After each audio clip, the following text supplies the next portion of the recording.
अब आखिरकार स्वागत है आपका आपके अगले प्यारे से चैप्टर में जिसका नाम है रे ऑप्टिक्स।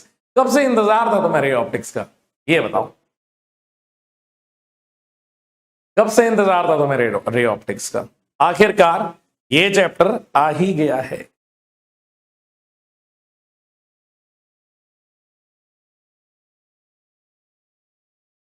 बेसब्री से इंतजार था क्या?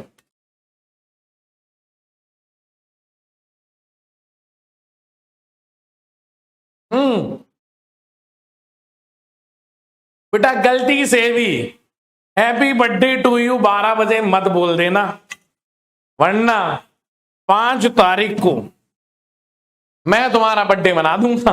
मैं सही कह रहा हूं, 12 बजने से पहले कोई भी ये नहीं कहेगा हैप्पी बर्थडे टू यू, ठीक है? हाँ, अभी पढ़ाई पे ध्यान दो बेटा, ये चीजें छूट जाएंगी। और खास बात ये है यार कि अपन थ्योरी और न्यूमेरिकल दोनों चीजें साथ में ही कर रहे हैं, ठीक है? अगर थोड़ा भी चेंज होता, सिर्फ अगर थ्योरी होती और सिर्फ अगर न्यूमेरिकल होता तो चीजें जल्दी हो जाती। और चीजें सीखनी है, खत्म नहीं करनी है, ठीक है? हाँ, तो अब मैं जरा माइक चेंज कर लूं, आप 1 मिनट रुकना और फिर अपन शुरुआत कर रहे हैं। बेटा शुरू करें अपने। अभी तुम लोगों को मैंने मना किया था ना, तुम लोग फिर शुरू हो गए। हाँ, एक तो और ही तेज चल रहा है, एक तो बर्थडे छोड़, वो कह रहे हैं हैप्पी एनिवर्सरी।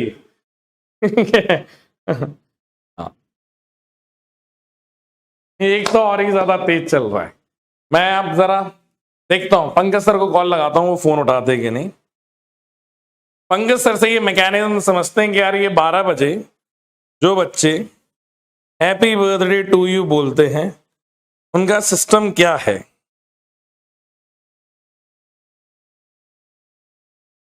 नमस्कार सर, आप लाइव क्लास में हैं? ऐसा है क्या? हाँ, अरे एक सवाल पूछना था, ये बच्चे 12 बजते ही happy birthday to you sir शुरू हो जाते हैं। अरे हैप्पी बर्थडे टू यू इसलिए लिखते हैं ना क्योंकि किसी का तो बर्थडे होगा। और एक तो और ही तेज चल रहा है, एक तो और ही तेज चल रहा है,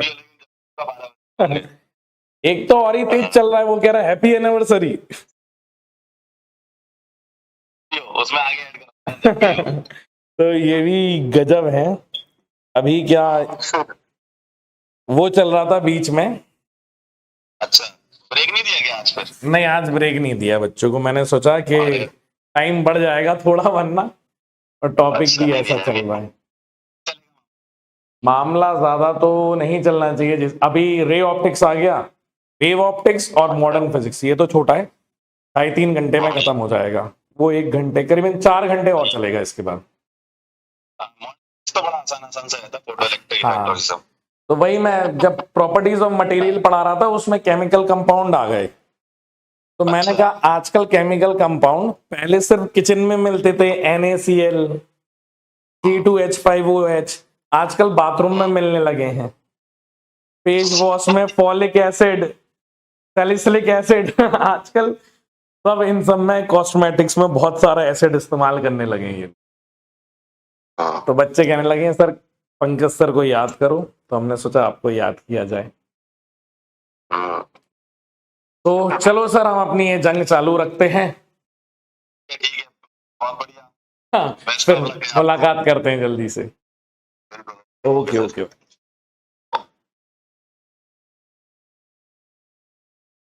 चलो, अब तुम्हारी इच्छा ही भाई पूरी कर दी, बात करवा दी आपने, बड़ा ब्रेक ले लिया, खूब बातों को एंजॉय कर लिया, ठीक है? अब अपन शुरू करते हैं बेटा अपनी क्लास को। सबसे पहले रे ऑप्टिक्स, और इसमें मैं चाहता हूं थोड़ा आप फोकस वे में जितनी भी चीजें बेटा लेकर के आया हूं, या जितने एक्सप्रेशन मैं आपको यहां पे दिखाने वाला हूं, सबसे पहले अपन वो सारी थ्योरी कंप्लीट करेंगे। और थ्योरी जो कंप्लीट करने वाले हैं वो 2 पॉइंट ऑफ व्यू से करने वाले हैं। यहां पे बेटा मैं सारी थ्योरी एक बार में कंप्लीट करूंगा, और फिर एक साथ अपन क्या करेंगे, सारे के सारे न्यूमेरिकल्स लगाएंगे। क्लियर है कि नहीं है? हाँ। एक बच्चा कह रहा है हैप्पी बर्थडे मोटू sir, tell me something that I don't know. ठीक है, ऐसा कुछ बताओ यार, मैं ये बचपन से सुन रहा हूं, तो ऐसी कोई चीज बोलो जो बुरी लगे। हाँ, एमआर सर को लगाएं, एमआर सर को ये टॉपिक के बाद लगाएंगे और उनको प्रोग्रेस बताएंगे कि भाई अपन लोगों ने इतना कर लिया है, ठीक है। फिर एमआर सर से बात करेंगे। सबसे पहले ये देखो बेटा, रिफ्लेक्शन चाहे रेगुलर सरफेस हो चाहे इररेगुलर सरफेस हो, हर प्रकार का सरफेस क्या करता है आपका, रिफ्लेक्शन करता है। बेटा कोई भी चीज अगर आपको नजर आ रही है, आपको दिख रही है, उसका होने का कारण क्या होता है, रिफ्लेक्शन। क्लियर है? तो reflection takes place from a perfectly plane surface और उसको अपन क्या बोलते हैं, रेगुलर। अगर बेटा वही सरफेस इररेगुलर हो जाएगा, दिखेगा तभी, ठीक है, जब वो क्या होगा बेटा, जब रिफ्लेक्ट होगा। अगर कोई चीज रिफ्लेक्ट नहीं होगी तो हमें दिख नहीं सकती है। तो इररेगुलर रिफ्लेक्शन की अगर मैं बात करूं तो इररेगुलर रिफ्लेक्शन के केस में भी बेटा सेम होता है, बस यहां पे एंगल आई और एंगल आर एक दूसरे के बराबर नहीं होते, ठीक है सर। अब यहां पे बेटा अगर मैं लॉज ऑफ रिफ्लेक्शन की बात करूं तो एंगल आई और एंगल आर क्या होते हैं, एक दूसरे के बराबर, ठीक है। दूसरी चीज, incident ray, reflected ray and normal, बेटा ये तीनों कहां लाई करते हैं, ये तीनों सेम प्लेन में लाई करते हैं, ठीक है सर। ये भी बात समझ में आ गई। अब ध्यान से सुनना बेटा, रियल और वर्चुअल के बारे में मैं बताता हूं। अगर बेटा रियल स्पेस है तो उसका यहां पे बेटा इस साइड जो बनेगा वो वर्चुअल स्पेस रहेगा। जो भी आईने के बेटा पीछे होता है ना पार्ट, उसे अपन क्या कहते हैं, वर्चुअल। और वहां पे अगर इमेज फॉर्मेशन होगी तो इसलिए उसको अपन क्या बोलते हैं बेटा, वर्चुअल इमेज बोलते हैं। और यहां पे हमेशा रियल ऑब्जेक्ट की जो, हाँ रियल ऑब्जेक्ट है ना, रियल ऑब्जेक्ट की इमेज जो बनेगी बेटा वो क्या बनेगी, वर्चुअल। और अगर बेटा हमारा ऑब्जेक्ट यहां पे रियल है, यार ये किस तरीके से, एक मिनट रुकना बेटा, आप इस तरीके से करो बेटा, यहां पे मैं लिख रहा हूं,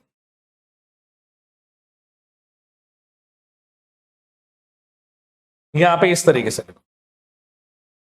यहां पे ऑब्जेक्ट और इमेज ये दोनों चीजें छोड़ो, आप तो सिंपल इतना याद रखो, ये हटा दो पॉइंट।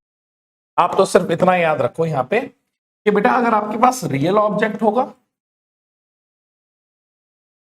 तो उसकी इमेज कैसी बनेगी, वर्चुअल। बेटा ये जो बात कही जा रही है ये कर्व्ड सरफेस के लिए नहीं कही जा रही है, ये जो बात हम कर रहे हैं ये किसके लिए कर रहे हैं, ये हम लोग सिर्फ प्लेन मिरर के लिए कर रहे हैं। तो रियल ऑब्जेक्ट की वर्चुअल इमेज होगी और वर्चुअल ऑब्जेक्ट की जो इमेज बनेगी वो कैसी बनेगी बेटा, एक रियल इमेज बनेगी, ठीक है। अगर रियल ऑब्जेक्ट है, वर्चुअल इमेज है, और वर्चुअल ऑब्जेक्ट है तो उसकी क्या बनने वाली है बेटा, रियल इमेज बनने वाली है, ठीक है सर। दूसरा पॉइंट, ये स्टार्टिंग से एक एक करके बेटा उन चीजों पे, रे ऑप्टिक्स ऐसा है बेटा कि इसके ऊपर दोबारा से मैं तुम्हारी 12 घंटे की क्लास ले सकता हूं। रे ऑप्टिक्स ऐसा चैप्टर है, ठीक है। पर अभी हमें सिर्फ उन्हीं पॉइंट्स को पढ़ना है और उन्हीं पॉइंट्स को ध्यान देना है जहां से ज्यादातर क्वेश्चन आए हैं या जिन चीजों पे हम ध्यान दे सकते हैं। क्लियर है? हाँ। अगली बात सुनो बेटा, यहां पे सबसे पहले complete image in a plane mirror. बेटा जब एक इमेज देखनी हो किसी आदमी की मिरर के अंदर, हाइट ऑफ द मिरर का जो फॉर्मूला है that is the mirror should be half of the height of that person. Clear है? अगर कोई आदमी 6 फुट का है तो उसके लिए जो मिरर चाहिए जिसमें वो अपने आप को पूरा देख सके वो कितना होना चाहिए, वो 3 फुट होना चाहिए। क्लियर है? हाँ sir. Deviation for angle by delta. बेटा डेविएशन एंगल की अगर मैं बात करूं, ठीक है, डेविएशन मतलब ये इंसिडेंट रे है, इंसिडेंट रे को कैसे जाना था सर, इंसिडेंट रे को जाना था बिल्कुल सीधा, यहां से कैसे जाना था, सीधा। अब अगर इंसिडेंट रे को यहां से बिल्कुल सीधा जाना था, सीधा ना जा करके बेटा ये यहां से रिफ्लेक्ट होकर के चलेगी, तो जो मेरी ओरिजिनल जो डायरेक्शन है उससे जहां ये गई है, तो बेटा ये जो चेंज इन एंगल होता है या पाथ डेविएशन होता है उसे अपन क्या बोलते हैं, डेल्टा डेविएशन। डेविएशन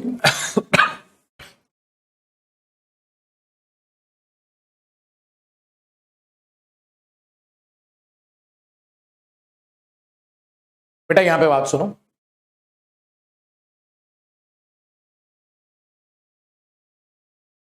कि डेविएशन का जो एंगल आता है बेटा दैट इज डेल्टा, जिसकी वैल्यू कितनी होती है बेटा 180 माइनस 2i के बराबर, जहां पे i क्या है बेटा आपका एंगल ऑफ इंसिडेंस। ये किसके बराबर होता है बेटा, एंगल ऑफ इंसिडेंस के बराबर होता है।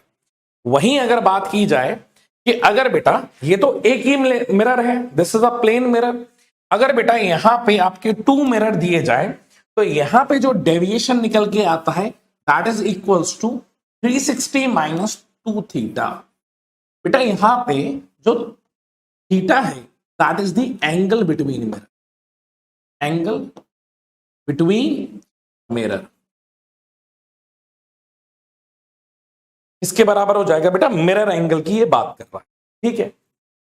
दूसरा नंबर ऑफ इमेज फॉर्मेशन अगर बेटा मुझे निकालना है तो यहां पे बेटा 360 बाय m, अगर बेटा ये m की वैल्यू इवन आती है तो नंबर ऑफ इमेज m-1 होते हैं। दूसरा अगर m की वैल्यू ऑड निकल के आती है तो बेटा ऑड में हमारे 2 केसेस बनते हैं। कितने cases, 2 cases. When an object is not on the bisector, then the number of image n बराबर m, और when the object is in the bisector, then it is equals to m-1। Sir bisector का मतलब क्या है, bisector का मतलब समझाता हूं बेटा। ये मिरर है और दूसरा मिरर ये है, अगर बेटा यहां से जो एंगल बन रहे हैं दोनों बराबर होंगे, that means this alpha and this alpha is same, तो बेटा ऐसी पोजीशन को हम लोग क्या बोलते हैं, बाइसेक्टर, बाइसेक्टर पोजीशन बोलते हैं। अगर एक अल्फा है दूसरा बीटा है तो वैल्यूज ही सेम ही नहीं है, तो यहां पे जो वैल्यू आ जाएगी ये स्ट्रेट है ये, और यहां पे बेटा ये जो वैल्यू आ रही है मान लो ये कुछ ऐसा दिया गया, तो ये तो एंगल होगा, ये तो अल्फा होगा, ये एंगल बीटा हो गया, तो बेटा this is known as non bisector. ये वैल्यू किसकी आ जाएगी बेटा, मेरी नॉन बाइसेक्टर की आ जाएगी। क्लियर है कि नहीं है? हाँ सर। अब वेलोसिटी ऑफ इमेज की बात की जाए बेटा, ये किसके लिए बात हो रही है, प्लेन मिरर की। अगर बेटा अगर वर्टिकल वेलोसिटी मूव कर रही है तो वेलोसिटी में कोई भी चेंज नहीं आएगा। अगर ये हॉरिजॉन्टल मूव कर रही है तो हमारी horizontal that means perpendicular to the mirror जो वेलोसिटी होती है वो दुगनी हो जाती है। क्लियर है कि नहीं है? हाँ सर। तो यहां पे velocity of O object on normal that is equals to velocity of image in normal, ये अपोजिट डायरेक्शन में होती है कि बेटा जितना ही ये इधर बढ़ेगा उतना ये मिरर के पास पड़ेगा, तो इसलिए डायरेक्शन क्या लगा दी बेटा, नेगेटिव लगा दी, और परपेंडिकुलर वाली वेलोसिटी में कोई चेंज नहीं होता है। क्या ये बात क्लियर है कि नहीं है? एक चीज और ये रह गई बेटा, keeping the incident ray fixed. अगर इंसिडेंट रे को फिक्स किया जाए, if mirror is rotated by some angle, बेटा मिरर को अगर घुमा रहे हैं तो रिफ्रैक्टेड रे जो रहती है वो डबल ऑफ दैट एंगल घूमती है।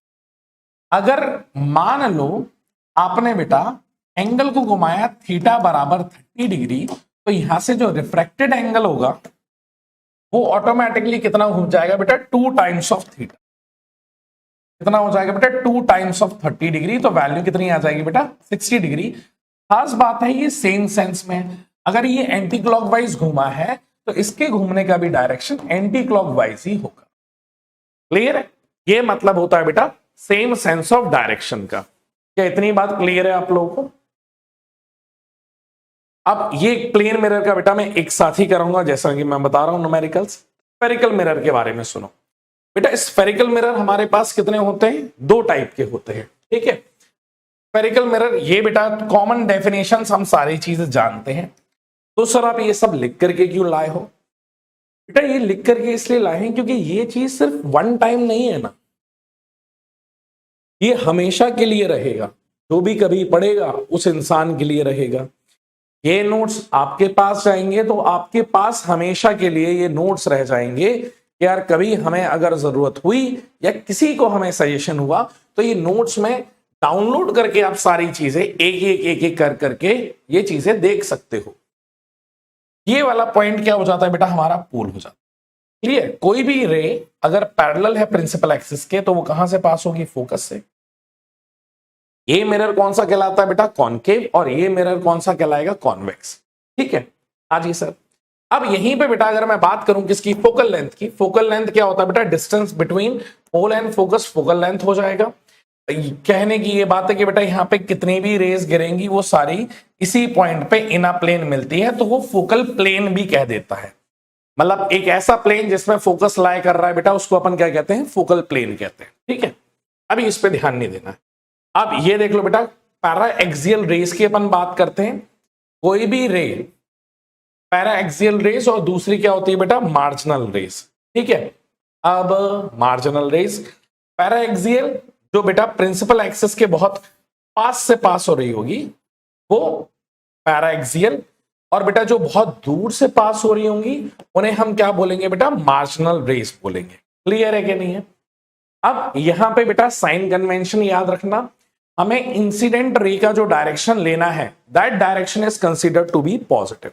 ठीक है, अगर हमारी लाइट इधर से आ रही है तो बेटा इस डायरेक्शन में जो भी चीजें जाएंगी वो पॉजिटिव होंगी, अपोजिट डायरेक्शन वाली चीज क्या होंगी बेटा, नेगेटिव।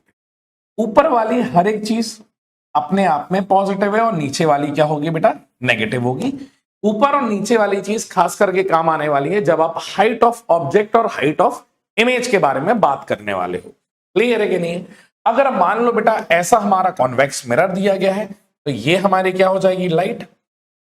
तो ये वाला डायरेक्शन बेटा हमारा हो जाएगा पॉजिटिव, अपोजिट डायरेक्शन क्या हो जाएगा, नेगेटिव।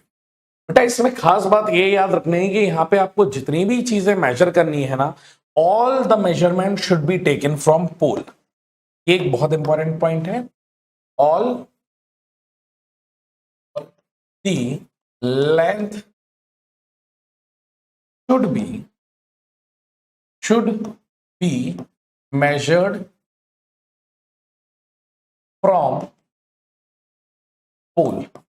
सारी की सारी लेंथ पोल से मैं, अरे यार ब्लैक से ब्लैक लिख रहा हूं मुझे लगा हैंग कर गया है। देख रहे हो, पानी से पानी पे पानी लिख देना, ये ऐसी हरकत कर दी मैंने। ठीक है, ध्यान से तो सुनो, मुझे लगा हैंग हो रहा है इसलिए दिख नहीं रहा है। all the length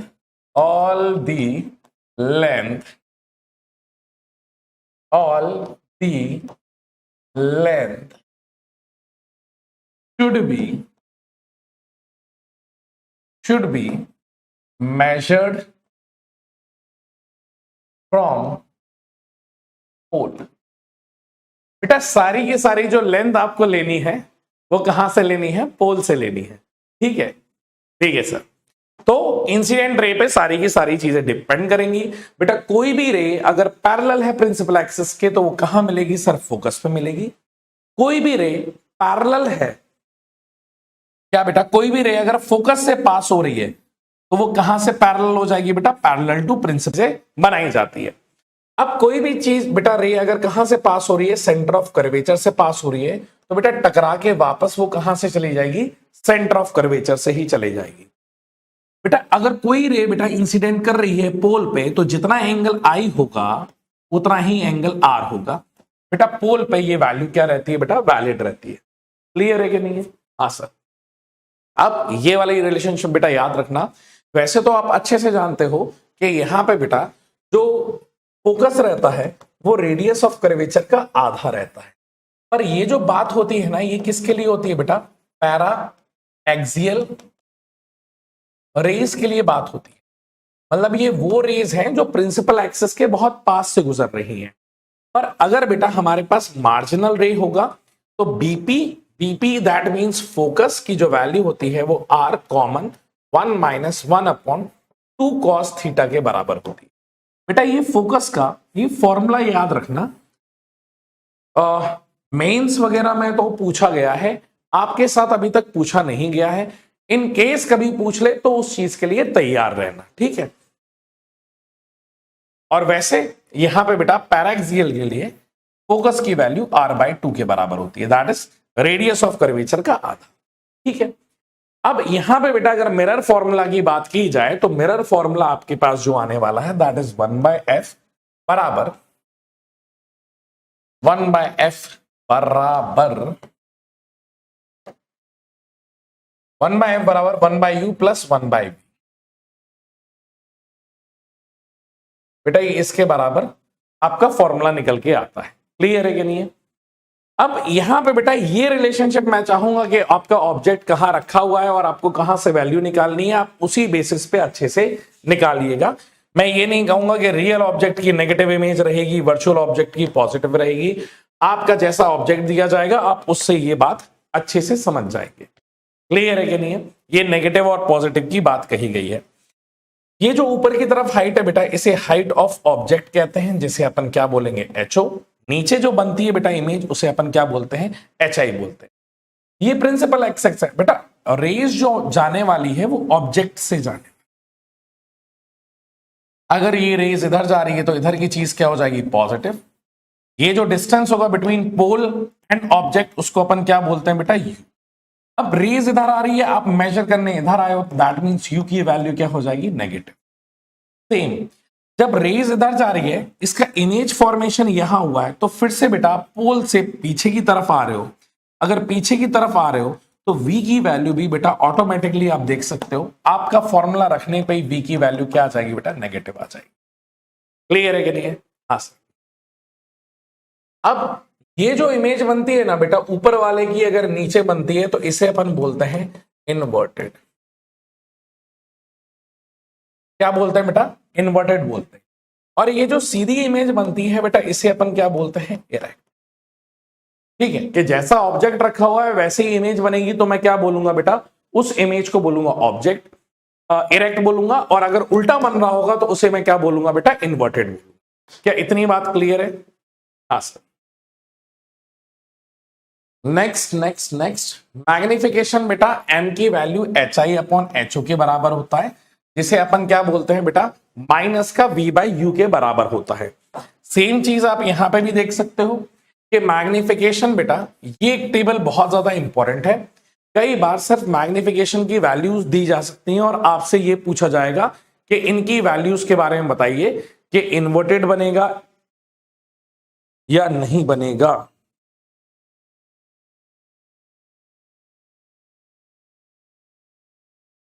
ठीक है, ये मुझे डाउनलोड करके भेज दो, मैं बच्चों को अभी बता दूं। तो फाइनली फाइनली फाइनली एक बहुत इंपॉर्टेंट अनाउंसमेंट है।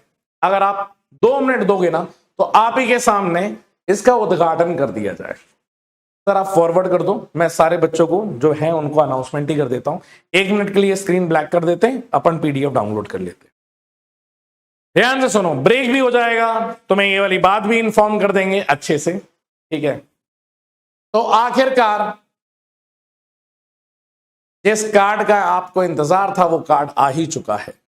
तो नमस्कार नमस्कार नमस्कार बच्चों, जिस बात का आपको बेसब्री से इंतजार था, आखिर वो घड़ी आ ही चुकी है। और हमें इतने टाइम से इंतजार था कि यार हमारा एग्जामिनेशन इतने पास आ चुका है और हमारा एडमिट कार्ड कब आने वाला है। तो बेटा this announcement and this video is particularly for your admit card. मैं एक एक चीज आपको बहुत तसल्ली से पढ़ के बताऊंगा और इस बात को मैं बहुत अच्छे से आपको समझाने भी वाला हूं। सबसे पहले तो थोड़ा मुस्कुरा दीजिए, आखिरकार ये एडमिट कार्ड आ चुका है। बेटा डेट ऑफ रिलीज आज ही आया है, नोटिफिकेशन आप इसकी वेबसाइट पे देख सकते हैं। ठीक है, 01 मई 2024 पब्लिक नोटिस है। ठीक है, NTA का है। सब्जेक्ट क्या है, release of admit card for a candidate national eligibility cum test that is NEET registration for 2024, जिसमें यह बताया गया है national test agency will conduct NEET exam 2024 for more than 24 lakh candidate. 24 lakh से ज्यादा है और घबराने वाली बात नहीं है। ठीक है, ये बस एक नंबर है, आपकी एक सीट पक्की है। आप अपनी उस सीट की चिंता करो जिसके लिए आपने मेहनत करी है। एट डिफरेंट सिटीज, बेटा लगभग 550 के आसपास सिटीज है, that include 14 city outside India. और 5 मई संडे को जो चीज सबसे ज्यादा इंपॉर्टेंट है वो मैं अलग आपके इस ब्रैकेट के कॉलम में लिखता भी जाता हूं, जिससे कि आपको याद रहेगा कि भाई मेरे काम का क्या है। सबसे पहले तो इंपॉर्टेंट है बेटा 5 मई को आपका पेपर है 2024, ठीक है। संडे का दिन है और जो टाइमिंग है दैट इज 2 PM टू 5:20 इसलिए लगभग 3 घंटे का ही पेपर है, पर कलेक्शन ऑफ मार्कशीट्स वगैरह में बेटा थोड़ा टाइम लग जाता है, इसलिए वो एक टाइम लेकर के चलते हैं, ठीक है। Indian student time to facilitate the candidate appearing for NEET 2024 advance intimation